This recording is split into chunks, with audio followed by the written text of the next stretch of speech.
안녕하세요. 바이블코어의 타브입니다. 하나님의 뜻을 알기 위해 가장 좋은 방법은 무엇일까요? 그것은 성경 본문을 직접 펴서 읽어보는 것입니다. 그래서 여러분들과 함께 성경 본문을 직접 확인해 보려고 합니다. 제가 어린 시절 성경 읽기표를 교회에서 받았습니다. 그래서 성경 읽기를 스스로 해보려고 결심을 했었죠. 그래서 성경 읽기표를 보았는데 한 장짜리 성경이 있더라고요. 그래서 그 성경을 읽고 기분 좋게 표시를 했던 기억이 있습니다. 그 성경은 바로 요한 2서입니다. 그래서 쉽게 읽을 수 있는 그런 성경부터 해서 성경 전체를 한번 확인해 보도록 하겠습니다. 타브와 함께 성경 읽기 요한 2서입니다. 요한 2서는 고대의 종이인 파피루스, 크기는 A4 용지 반장 정도 되는데요. 거기 한 장 정도에 쓰여진 분량입니다. 장로인 나는 택하심을 받은 부녀와 그의 자녀들에게 편지하노니 라고 해서 이 편지를 쓴 사람이 스스로를 장로라고 표현을 합니다. 장로는 일반적으로 나이가 많은 연장자를 가리키는데 교회나 유대 공동체에서는 지도자를 부르는 호칭으로도 사용되었습니다. 전통적으로 이 장로는 예수님의 12제자 중에 한 명인 사도 요한으로 알려져 있습니다. 사도 요한은 편지를 썼습니다. 택하심을 받은 부녀와 그의 자녀들에게 편지하노니 라고 해서 이 편지를 받는 사람을 택하심을 받은 부녀와 그의 자녀들이라고 표현을 했습니다. 그래서 이 편지를 받는 수신자에 대해서는 크게 두 가지 의견이 있습니다. 첫 번째는 말 그대로 택하심을 받은 부녀, 여기에서 택하심을 받은 하나님의 자녀가 된 이라는 뜻이고요.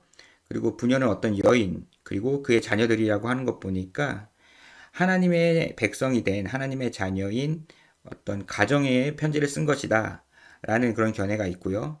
다른 한편으로는 택하심을 받은 부녀와 그의 자녀들은 일반적으로 교회를 표현하는 관용적인 표현이라 라고 이야기를 합니다.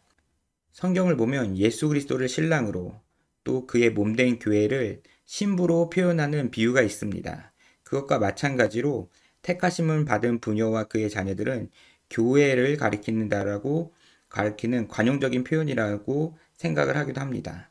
저는 이것이 교회를 가리키는 것이라고 생각을 합니다.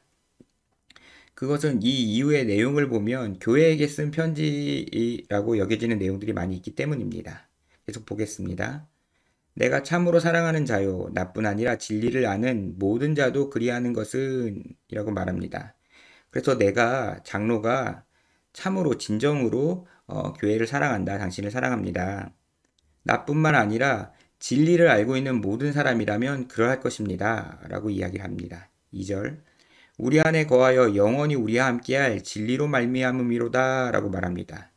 그래서 우리 안에 영원히 함께하고 있는 이 진리, 하나님께서 우리에게 밝혀주신 그 진리 가운데서 나는 당신을 사랑합니다 라고 이렇게 표현한 것으로 보입니다. 근데 한편으로는 이 편지를 쓴 사람이 사도 요한이라면 요한복음의 저자이기도 합니다. 요한복음을 살펴보면 요한복음에는 우리 안에 거하여 영원히 함께할 진리, 우리 안에 내주하시는 성령을 진리로도 이렇게 표현을 합니다.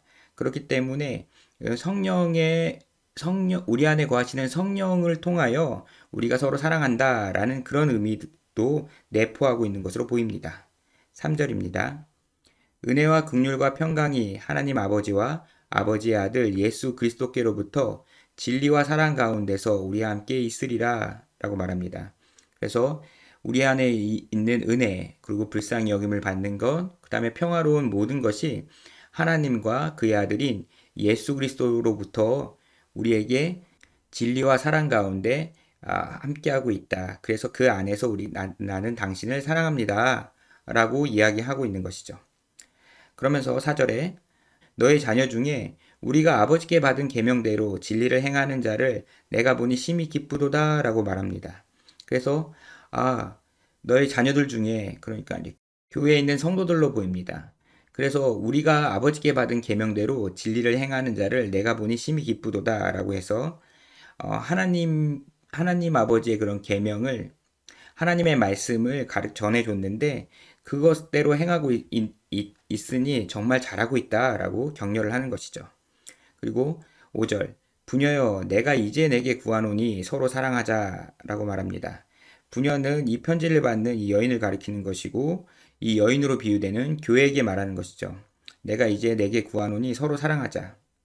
내가 진리 가운데서 너를 사랑하는 것처럼 이제 너도 우리 서로 사랑하자라고 말합니다.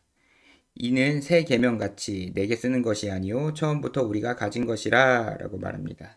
그래서 이것은 새롭게 내가 너에게 지시를 주는 게 아니다. 그것이 아니라 처음부터 우리가 가지고 있던 것이다 라고 말을 합니다. 그러면서 또 사랑은 이것이니 우리가 그 계명을 따라 행하는 것이요 계명은 이것이니 너희가 처음부터 들은 바와 같이 그 가운데서 행하라 하심이라 라고 말합니다.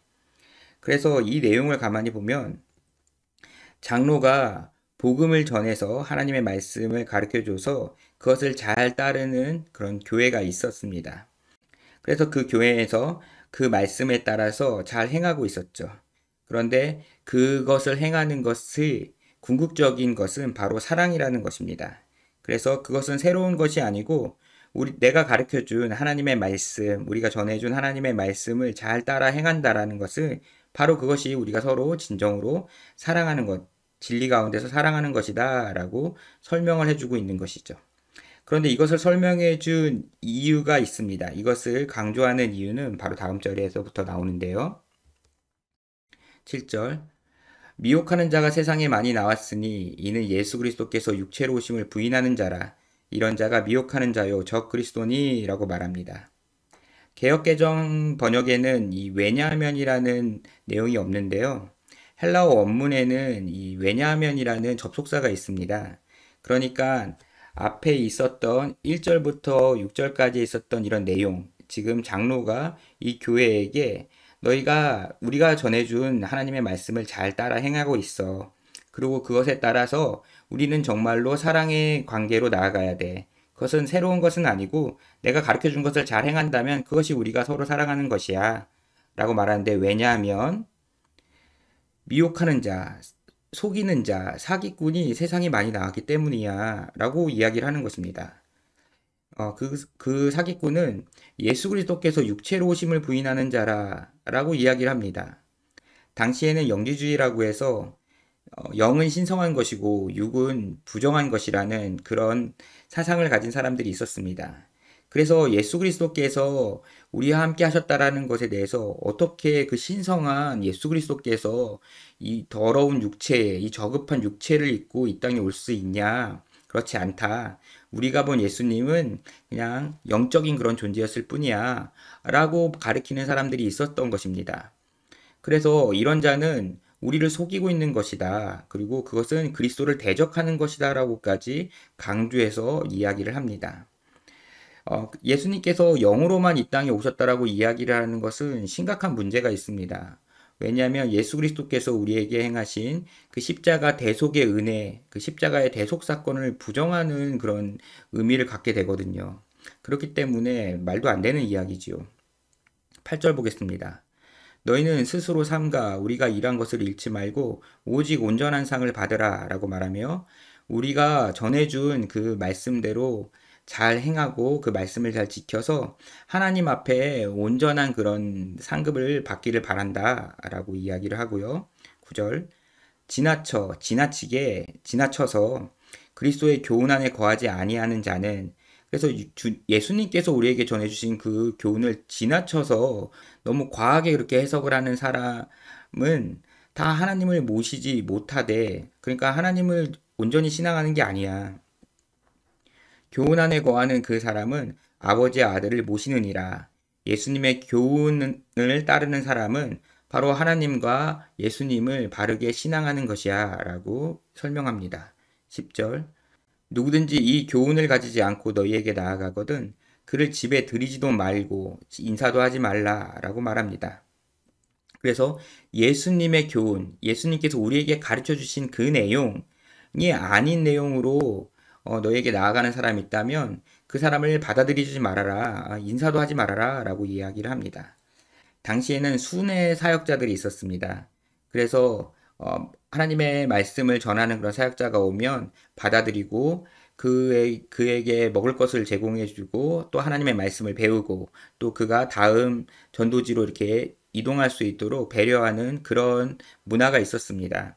그렇기 때문에 그런 사람들이 왔는데, 그러니까 전도자 사역자가 왔는데 그 말씀 사역자라는 사람이 이렇게 엉뚱한, 너무나 지나치게 하나님의 그리스도의 교훈 안에 거하지 않는 내용을 전하는 사람이 있다면 그 사람은 적그리스도처럼 오히려 그리스도를 반대하는 사람이다. 그렇기 때문에 그를 받아들이지 말아라. 그를 상종하지 말아라. 라고 경고를 하는 것이죠.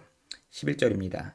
그에게 인사하는 자는 그 악한 일에 참여하는 자임이라 라고 말하면서 그와 함께하는 것에 대해서 아주 분명하게 경고하고 선을 그으라고 이야기를 합니다. 12절입니다. 내가 너희에게 쓸 것이 많으나 종이와 먹으로 쓰기를 원하지 아니하고 오히려 너희에게 가서 대면하여 말하려 하니 이는 너희 기쁨을 충만하게 하려 함이라 라고 말하면서 이제 마지막 인사를 합니다. 너희와 직접 만나기를 원한다 라고 인사를 하고요. 13절에 택하심을 받은 내 자매의 자녀들이 내게 문안하느니라 라고 하면서 문안 인사를 전합니다. 여기에서도 택하심을 받는 이라고 말을 했는데 바로 하나님의 자녀가 된 하나님의 백성인 내 자매에는 숫자 4가 아니고 너의 자매입니다. 너의 자매의 자녀들이 내게 문안하느니라 라고 말을 해서 처음에 편지를 받는 택하심을 받은 부녀와 그의 자녀들처럼 와 같은 그런 표현을 사용을 했습니다. 이것으로 보아서 당시에 이 장로가 소속되어져 있었던, 장로가 몸담고 있었던 어느 교회의 성도들의 그런 문안 인사도 함께 이 편지를 받는 교회의 성도들에게 전한 것으로 보입니다. 자, 요한 이서의 내용은 아주 분명하고 하나의 주제를 전하고 있는데요. 그 내용은 무엇이냐면 우리가 아버지께 받은 그 계명 가운데 행하는 것이 그것을 행하면 바로 진정한 사랑을 이루는 것이다. 그것을 끝까지 잘 지켜 나아가라. 그런데 미혹하는 자가 많이 왔으니까 그 사람들을 주의하고 그리스도께서 우리에게 가르쳐 주신 그 바른 교훈, 그것을 잘 지켜야 되고 그것을 전하지 않는 그것과 잘못된 것을 전하는 사람들이 있다면 조심해야 된다라고 강조하며 주의를 주는 그런 말씀인 것이죠. 이것이 바로 요한 2서입니다.